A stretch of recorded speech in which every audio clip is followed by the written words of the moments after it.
Warming মানবজাতির সবচেয়ে বড় বিপদ। কারা এর জন্য দায়ী?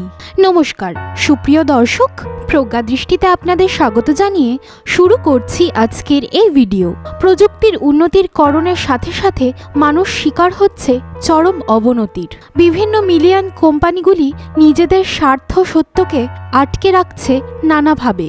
এমনকি এই মিলিনিয়ার কোম্পানিগুলি কোটি কোটি টাকা গভর্নমেন্ট, নিজস্ব উকিল, এমনকি মিডিয়াকে প্রদান করছে সত্যকে চাপা দেওয়ার জন্যে।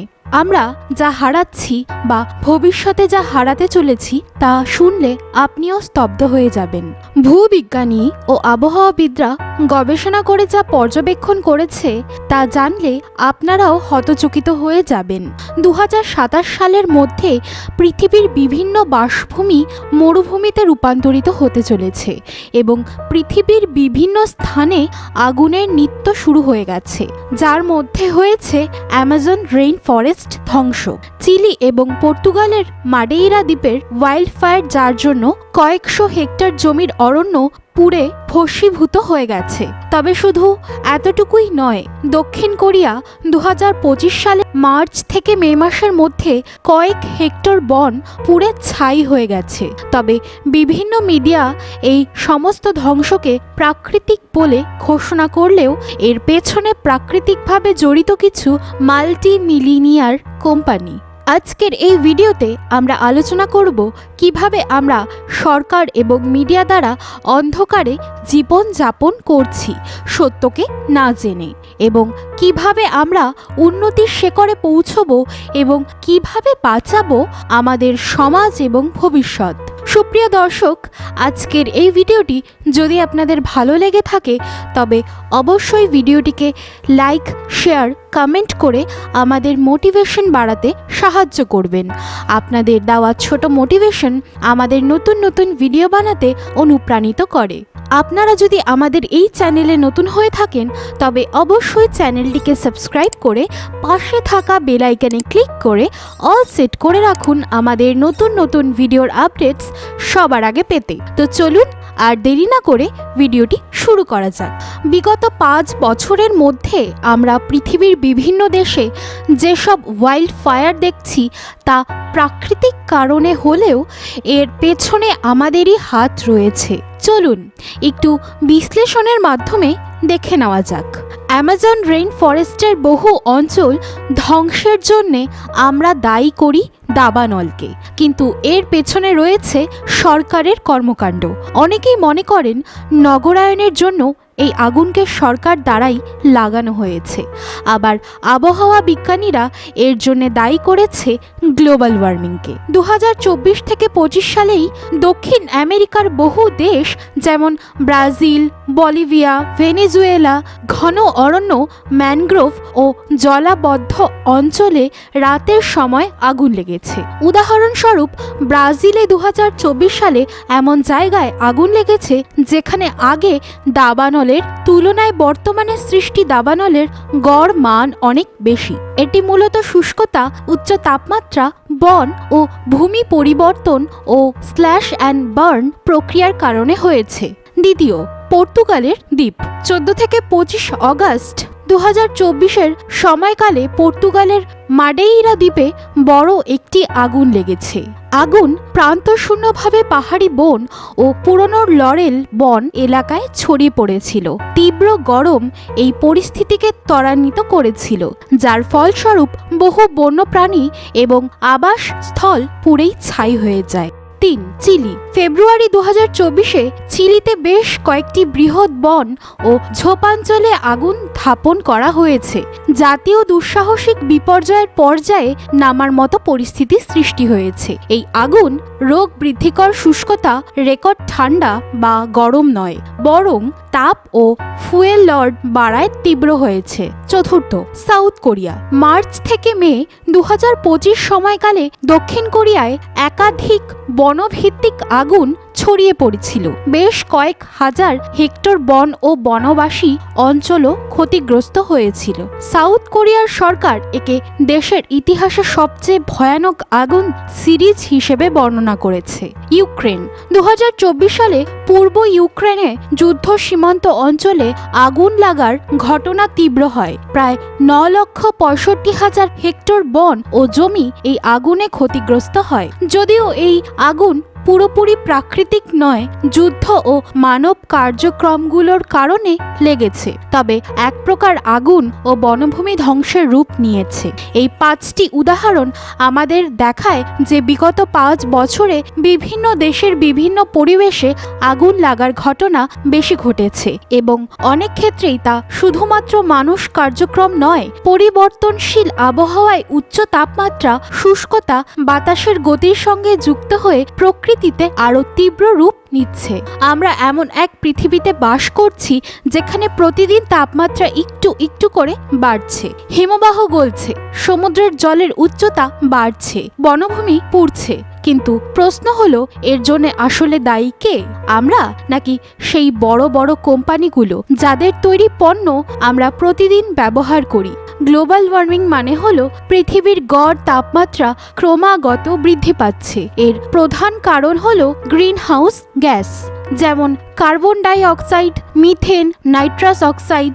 এই গ্যাসগুলো আসলে কয়লা, গ্যাস ও তেল পুড়িয়ে বিদ্যুৎ উৎপাদনের জন্যে, গাড়ি, ট্রাক, বিমান চালানোর জ্বালানি থেকে, বন উজাড় করে কৃষি জমি বা কারখানা তৈরির কারণে, আরও বড় বড় শিল্প কারখানা ও ফ্যাক্টরি থেকে। বিভিন্ন গবেষণায় দেখা গিয়েছে মাত্র 100টি কোম্পানি পৃথিবীর মোট গ্রিনহাউস গ্যাস নির্মাণের 70% এর বেশি তৈরি করে। যুক্তরাষ্ট্রের এক্সন মোবিল, ক্যালিফোর্নিয়ার শেভরন, ব্রিটিশ সরকারের ব্রিটিশ পেট্রোলিয়াম, নেদারল্যান্ডের শেল, সৌদি আরবের সৌদি আরামকো, রাশিয়ার গ্যাসপ্রোম, ভারতের কোল ইন্ডিয়া কয়লা খনি, এই সব কোম্পানির তৈরি জ্বালানি, প্লাস্টিক, গাড়ির জ্বালানি, সার এবং শিল্প পণ্য আমাদের প্রতিদিনের জীবনের অংশ, কিন্তু এগুলোর দাম আমরা দিচ্ছি পরিবেশের ক্ষতির মাধ্যমে। এই প্রতিটি কোম্পানির সাথে সরকারের সরাসরি চুক্তি থাকায় সরকার কখনোই মিডিয়াতে এর কুপ্রভাবগুলি উপস্থাপন করে না, কারণ এই কোম্পানিগুলির থেকে বিপুল পরিমাণ অর্থ সরকার ভোগ করে, যা দেশের উন্নতিকরণের খাতে দেখানো হয়, কিন্তু এর পেছনে রয়েছে কালো অন্ধকার। সরকার এরকম বেসরকারি কোম্পানি এবং সরকারি কোম্পানিগুলির থেকে প্রাপ্ত বিলাস পরিমাণ টাকা সমস্ত অংশ দেশের উন্নতিকরণের জন্য কখনোই বরাদ্দ করে না। কিছু অংশ উন্নতিকরণের খাতে ব্যয় করে এবং বাকিটা সরকারের অস্তিত্ব রক্ষার জন্য ব্যবহার হয়, যেমন ভোট ক্রয়। কিন্তু এর ফলে প্রতি মুহূর্তে শুধু আমাদের দেশেরই নয়, ক্ষতি হচ্ছে গোটা বিশ্বে। বিশ্ব উষ্ণায়নের কুপ্রভাবের জন্যে ভূবিজ্ঞানী ও আবহাওয়াবিদরা পর্যবেক্ষণ করে দেখেছে 2027 সালে ভারতের বিভিন্ন স্থান বসবাসের অনুপযুক্ত হয়ে পড়বে। সেই সাথে শুরু হবে খাদ্যাভাব এবং পণ্যের মূল বৃদ্ধি। বর্তমানে কি ক্ষতি হচ্ছে? বরফ গলে সমুদ্রপৃষ্ঠের উচ্চতা বাড়ছে, ফলে বাংলাদেশ, মালদ্বীপ, ইন্দোনেশিয়া উপকূল এলাকা ডুবে যাচ্ছে। বন অগ্নিকাণ্ড, যেমন অস্ট্রেলিয়া ও কানাডা এখন প্রায় প্রতি বছর ঘটে। তাপপ্রবাহে হাজার হাজার মানুষ মারা যাচ্ছে। খরা ও বন্যা একসঙ্গে বেড়ে খাদ্য উৎপাদনে সমস্যা হচ্ছে। গ্রীষ্মের অস্বস্তিকর গরমের জন্য ভারতের সেই সব স্থানের মানুষেরা অতীতের স্বাচ্ছন্দ্যে বসবাস করত, এখন সেই সব স্থানের মানুষেই প্রত্যেকের বাসস্থানে এসি আবশ্যক হয়ে উঠেছে শীতলীকরণের জন্য। তবে এসি ও ফ্রিজ ব্যবহারের জন্য পরিবেশের গ্লোবাল ওয়ার্মিং দ্রুতভাবে বৃদ্ধি পাচ্ছে। এর ফলে এসি, ফ্রিজ সৃষ্টিকারী কোম্পানিগুলো লাভবান হচ্ছে ক্রমনিয়ত। ভবিষ্যতের সম্ভাব্য ক্ষতি যদি এখনই ব্যবস্থা না নেওয়া হয়, তবে সালের মধ্যে পৃথিবীর বেশ কিছু অংশ বাসস্থানযোগ্য থাকবে না। কোটি কোটি মানুষ জলবায়ু শরণার্থী হয়ে পড়বে, ফসল কমে যাবে, ফলে খাদ্য সংকট হবে। আর আমাদের সন্তানরা যে পৃথিবী পাবে সেটা আর সবুজ থাকবে না। আমরা যদি চাই পরিবর্তন সম্ভব, সৌরশক্তি বা সৌর ও বায়ু শক্তির মতো নবীকরণযোগ্য শক্তিতে যেতে হবে, প্লাস্টিক ব্যবহার কমাতে হবে, গাছপালা লাগাতে হবে, আর সরকার ও কোম্পানিগুলোকে পরিবেশ বান্ধব নীতি গ্রহণের চাপ দিতে হবে। আমরা উন্নতি ভবনের শিখরে পৌঁছেও যদি নিজেদের বাসভূমিকে ধ্বংসের দিকে ঠেলে দেই, তবে ধ্বংস আমরাই হব। বিজ্ঞানীদের মত একই কথা বলছে। পৃথিবীর বিভিন্ন স্থানে বর্তমানে যেভাবে অনবরত অগ্ন্যুৎপাত ও দাবানল দেখা যাচ্ছে, তার একটাই কারণ, আর তা হলো গ্লোবাল ওয়ার্মিং বা বিশ্ব উষ্ণায়ন। প্রতিনিয়ত পৃথিবীর যে উষ্ণতা বৃদ্ধি হচ্ছে তা কমানোর জন্য আমাদের সচেতন হওয়া আবশ্যক। অন্যথায় আমরা নিজেরাই ধ্বংসের মুখে অনবরত অগ্রসর হতে থাকব। 2027-এ ভূবিজ্ঞানীদেরও আবহাওয়াবিদদের ভবিষ্যৎবাণী সত্যি হবে যদি আমরা পৃথিবীকে পূর্বের রূপে ফিরিয়ে না নিয়ে যেতে পারি। তবে পৃথিবীকে পূর্বের রূপে ফিরিয়ে নিয়ে যাওয়া খুব কঠিন কার্য। তবে যদি পৃথিবীর প্রতিটি মানুষ সচেতনভাবে নিজেদের ভবিষ্যৎ ও ভবিষ্যৎ প্রজন্মের কথা চিন্তা করে নিজেদের পরিবর্তন করে, তবে পৃথিবীও পরিবর্তন হবে। আমাদের প্রত্যেককে সচেতনভাবে বৃক্ষরোপণ করে নিজেদের ভবিষ্যৎ প্রজন্মকে সুরক্ষা রাখা আবশ্যক। পৃথিবী একটাই, এটা গলছে, ধ্বংস হচ্ছে, কিন্তু এখনো দেরি হয়নি। তুমি আর আমি একসাথে পরিবর্তন আনতে পারি। সুপ্রিয় দর্শক, ভিডিওটি ভালো লেগে থাকলে অবশ্যই লাইক করতে ভুলবেন না। কমেন্টে নিজেদের মতামত দিয়ে শেয়ার করুন আমাদের প্রিয়জনদের সাথে, যাতে তারাও এই কর্মে নিজেদেরকে যুক্ত করতে পারে। আপনারা যদি এই চ্যানেলটিতে নতুন হয়ে থাকেন, তবে এই রকম সচেতনতার ভিডিওর জন্য চ্যানেলটিকে সাবস্ক্রাইব করে পাশে থাকা বেল আইকনে ক্লিক করে অল সেট করে রাখুন আমাদের নতুন নতুন ভিডিওর আপডেটস সবার আগে পেতে। সুপ্রিয় দর্শক, আজকের জন্য এতটুকুই। আপনাদের সবার কুশলতা কামনা করে আজকের এই ভিডিওটি শেষ করছি। সবাই ভালো থাকবেন, সুস্থ থাকবেন। দেখা হচ্ছে পরবর্তী কোনো নতুন ভিডিওতে। নমস্কার। Save earth, save future.